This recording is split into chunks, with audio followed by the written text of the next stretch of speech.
Hello viewers, welcome to Sarid Manna creations. Sarid Manna creations YouTube চ্যানেলে সবাইকে স্বাগতম।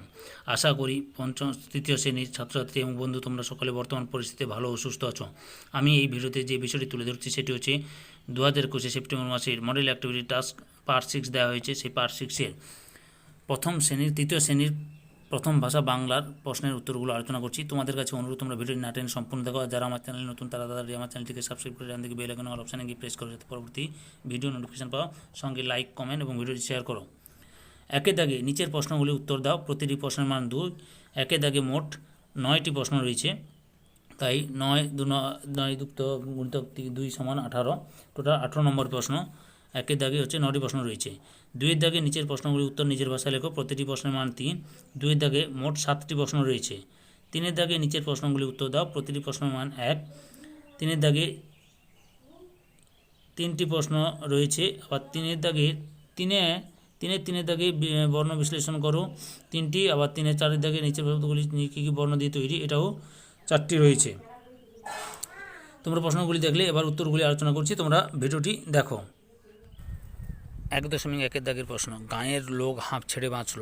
কখন গাঁয়ের লোক হাঁপ ছেড়ে বাঁচল? উত্তরটি দেখো। সরকারের লোকেরা নদীতে কম সোনা খুঁজে পাওয়ার ফলে তাড়াতাড়ি গুটিয়ে তাঁবু উঠিয়ে যেদিন তারা চলে গেল, সেদিন গাঁয়ের লোক হাঁপ ছেড়ে বাঁচল। 1.2-এর দাগের প্রশ্ন, জীবনভর শব্দের অর্থ কী? শব্দটি ব্যবহার করে একটি বাক্য রচনা করো। উত্তরটি দেখো। জীবনভর শব্দের অর্থ সারা জীবন। জীবনভর, আমি জীবনভর একজন ভালো মানুষ হয়ে বেঁচে থাকতে চাই। 1.3-এর দাগের প্রশ্ন, এবার কি মনে করে এই প্রশ্নের উত্তরে শ্রোতা কি বলেছিলেন? এবার কি মনে করে এই প্রশ্নের উত্তরে শ্রোতা অর্থাৎ লেখক জীবন সর্দার বলেছিলেন যে চৈত্র মাস শুকনো কাল হওয়ায় তিনি তখন দামোদরের তীরে অনেক সবজি ফসল দেখেছিলেন, আর এবার তিনি জল ভরা নদী দেখতে এসেছেন। 1.4-এর দাগের প্রশ্ন, আমি তবে 100টা দাঁড় আঁটি, পাল তুলে দিই 4টে 5টা 6টা, কেন কথক এমনটি করতে চায়? উত্তরটি দেখো। বিশ্বকবি রবীন্দ্রনাথ ঠাকুর তথা কথক তার নৌকা যাত্রা কবিতায় মধু মাঝির নৌকাটি নিয়ে 100টা দাঁড় এঁটে 4টে 5টা 6টা পাল তুলে দিয়ে মাত্র একটি বার 7 সমুদ্র 13 নদী পেরিয়ে যেতে চাইছেন।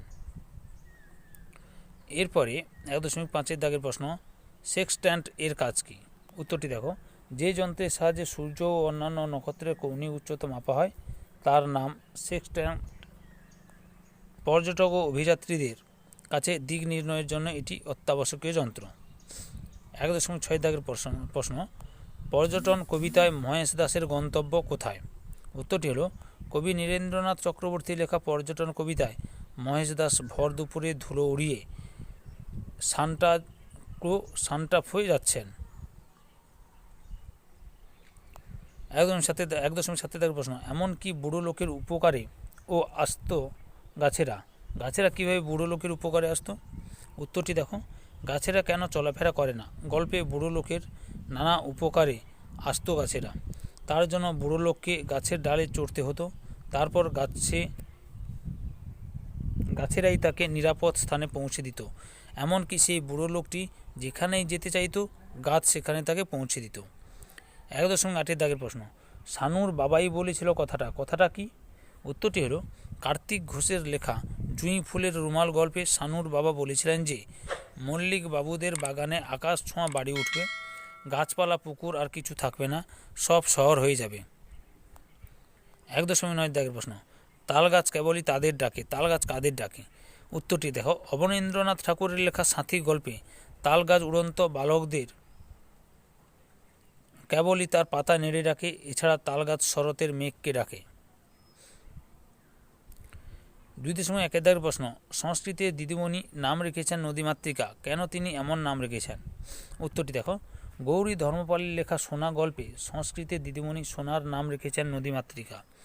নদীমাতৃকা শব্দের অর্থ হল নদী তার কাছের মায়ের মতো। মায়ের সাথে সন্তানের যেমন নারীর সম্পর্ক, ঠিক তেমনি সোনার সঙ্গে নদীর সেই সম্পর্ক। নদী যেমন তার সত্যিকারের মা যেমন তার সন্তানকে তাদের স্নেহ ভালোবাসা দিয়ে বড় করে তোলে, ঠিক তেমনি সোনা নদীকে ভালোবাসে। সে সারাদিন নদীর বুকে সাঁতার কেটে বেড়ায়। নদীমা হিরণ্যবক্ষা ঢেউ দুলিয়ে হাসেন তার সারা গায়ে সোনা চিকচিক করে, তাই দিদিমণি তার এমন নাম রেখেছেন। 2.2 দাগের প্রশ্ন, ভালো তো নয়, বাঁকা সোজা সহজ পথের থেকে কথাটির তাৎপর্য কী? উত্তরটি হলো শক্তি চট্টোপাধ্যায়ের লেখা নদী কবিতায় কবি নদীর চলার সঙ্গে নিজের জীবনে চলার তুলনা করেছেন।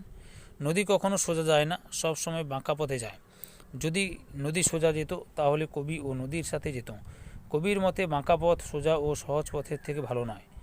কবিকে পথের মানুষজন সোজা পথে চলার পরামর্শ দেয়। এই পথই জীবনের সেরা পথ। এই পথই জীবনের সেরা পথ।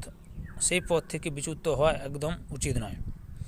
2.3 দাগের প্রশ্ন, মনু আমার কথা শুনে হেসে ফেলল। কোন কথায় মনু হেসেছে? উত্তরটি দেখো।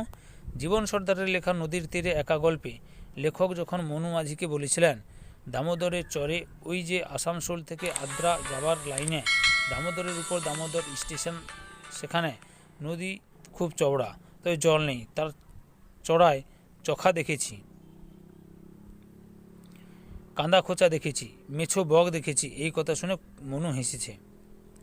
2.4 দাগের প্রশ্ন, গল্প বলবো তোমার কোলে এসে, কথক কোন গল্প শোনাতে চায়?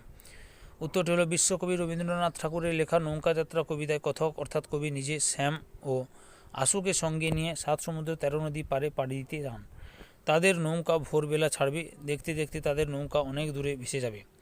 মা যখন পুকুর ঘাটে দুপুরবেলা থাকবে তখন তারা নতুন রাজার দেশে পৌঁছে যাবে। একে একে তারা তীরপূর্ণির ঘাট তেপান্তরের মাঠ পেরিয়ে যাবে। তারপর তারা যখন সন্ধেবেলা ফিরে আসবে তখন তিনি মায়ের কোলে বসে এসব গল্প শোনাতে চায়। 2.5 দাগের প্রশ্ন, তখন পৃথিবী ছিল অনেক সবুজ, অনেক সুন্দর। সেই সময়ের কথা গাছেরা কেন চলাফেরা করে না, গল্পে কীভাবে ফুটে উঠেছে? উত্তরটি দেখো। প্রচলিত গল্প গাছেরা কেন চলাফেরা করে না গল্পে খুব প্রাচীনকালে গাছেরা ও মানুষ ও অন্যান্য জীব জন্তুর মতো চলাফেরা করতে পারত। গাছেরা শেকড় বাকড় মাটির নিচে চালাচালি করে দিব্যি ঘুরে বেড়াতো। সে সময় গাছ ও মানুষ ছিল দুজনের বন্ধু। তখন কোনো যানবাহন না থাকায় মানুষকে হেঁটে হেঁটেই দূর দূরান্তে যেতে হতো। গাছেরা তাদের শাখা প্রশাখায় ছড়িয়ে দিত চারিদিকে, আর মানুষ তাদের পোশাক আশাক বাক্স প্যাঁটরাগুলি থলি গাছের ডালে ঝুলিয়ে রাখত। মানুষের নির্দেশে গাছেরা হেঁটে হেঁটে গিয়েই সেই সব জিনিস ঠিক ঠিক লোকের বাড়িতে পৌঁছে দিত। এমনকি বুড়ো লোকেদের গাছের নিজেদের ডালে বসিয়ে নিরাপদ স্থানে পৌঁছে দিত। অর্থাৎ সেই প্রাচীনকালে মানুষ ও গাছ ছিল একে অপরের উপকারী সাথী। 2.6 প্রশ্ন, একা একা থাকতে নেই, গল্পে বর্ষার রাতে কি ঘটেছিল? উত্তরটি দেখো। প্রচলিত গল্প একা একা থাকতে নেই গল্পে বর্ষার রাতে হঠাৎ দমকা হাওয়া দিয়ে পাহাড়ি ঝড় শুরু হলো। সেই হাওয়ায় মাঠে তৈরি পরিদের ঘরবাড়ি ভেঙে গেল। ঝড়ে হাওয়ার দাপটে গাছপালা ভেঙে গেল। 2.7 প্রশ্ন, আজ কি আরাম কবিতায় শিশুটি আরাম বোধ করে কেন? উত্তরটি হলো শঙ্খ ঘোষের লেখা আরাম কবিতায় শিশুটি ভোরবেলা পাখির ডাকে ঘুম থেকে উঠে দেখে তার মা বাবা দুজনে দুপাশে রয়েছে। পাশের ঘরে তার জিজি বেহুঁশ অবস্থায় ঘুমোচ্ছে। এ ঘরে পুতুলেরা টুংটাং শব্দ করছে। এদিকে আজানের ডাক শোনা যাচ্ছে, আর অন্যদিকে সিয়ারাম অর্থাৎ সীতারামের নাম গান শোনা যাচ্ছে। এইসব দেখে তার মনে হচ্ছে আজকের দিনটা খুবই আরামের। 3.1 প্রশ্ন, বাংলা ভাষায় স্বরবর্ণ কী কী? বাংলা ভাষায় স্বরবর্ণ মোট 11টি, যেমন অ, আ, হস্যই দীর্ঘই, হস্যৌ দীর্ঘ, রি, এ, ও, ও। 3.2 প্রশ্ন, দ্বিস্বর কাকে বলা হয়? উত্তরটি দেখো। একই ধ্বনি বা বর্ণের মধ্যে দুটি স্বর অবস্থান করলে তাকে দ্বিস্বর বলে, যেমন ও যুক্ত হস্য ও, ওই ও যুক্ত হস্যই। 3.3 প্রশ্ন, বর্ণ বিশ্লেষণ করো।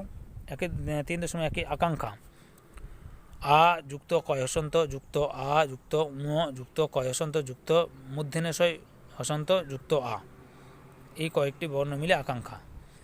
বিদ্যাসাগর, ব হসন্ত হস্যই দয় হসন্ত যুক্ত অন্ত্যেষ্টয় যুক্ত আ যুক্ত দন্তেশয় হসন্ত যুক্ত আ যুক্ত গ যুক্ত অ যুক্ত রয় হসন্ত। 3.3 প্রশ্ন, স্বাধীনতা কে স্বাধীনতা বর্ণগুলি হলো দন্তেশয় হসন্ত যুক্ত বয় হসন্ত যুক্ত আ যুক্ত ধয় হসন্ত যুক্ত দীর্ঘই যুক্ত দন্তেনয় হসন্ত যুক্ত অ যুক্ত তয় হসন্ত যুক্ত আ। 3.4 দাগের প্রশ্ন, নিচের শব্দগুলো কী কী বর্ণ দিয়ে তৈরি? 3.4-1 অসাবধানী। অ যুক্ত দন্তেশয় হসন্ত যুক্ত আ যুক্ত বয় হসন্ত যুক্ত অ যুক্ত ধয় হসন্ত যুক্ত আ যুক্ত দন্তনয় হসন্ত যুক্ত হস্যই। 3.4-2 প্রশ্ন, বিপর্যস্ত। বয় হসন্ত যুক্ত হস্যই যুক্ত পয় হসন্ত যুক্ত অ যুক্ত রয় হসন্ত যুক্ত অন্ত্যেস্থ জ যুক্ত অ যুক্ত দন্তেশয় হসন্ত যুক্ত তয় হসন্ত যুক্ত অ। পরের প্রশ্ন, অবস্থান।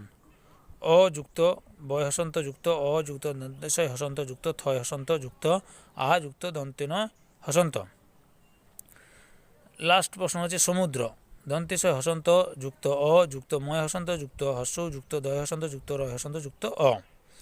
তাহলে ছাত্রছাত্রী তোমরা প্রশ্নের উত্তরগুলো জানতে পারলে। তোমাদের কাছে এই ভিডিওটি ভালো লাগলে বা এই ভিডিও থেকে তোমরা উপকৃত হলে অবশ্যই আমার চ্যানেলটিকে সাবস্ক্রাইব করে আমার চ্যানেলে ডান দিকে বেল আইকন অল অপশানে গিয়ে প্রেস করো, যাতে পরবর্তী ভিডিওর নোটিফিকেশন পাও। সঙ্গে লাইক কমেন্ট এবং ভিডিওটি তোমার বন্ধু বান্ধবদের মধ্যে শেয়ার করো। যারা এই ভিডিওটি দেখলে এবং অলরেডি আমার চ্যানেলটিকে সাবস্ক্রাইব করেছো তাদের সবাইকে অসংখ্য ধন্যবাদ।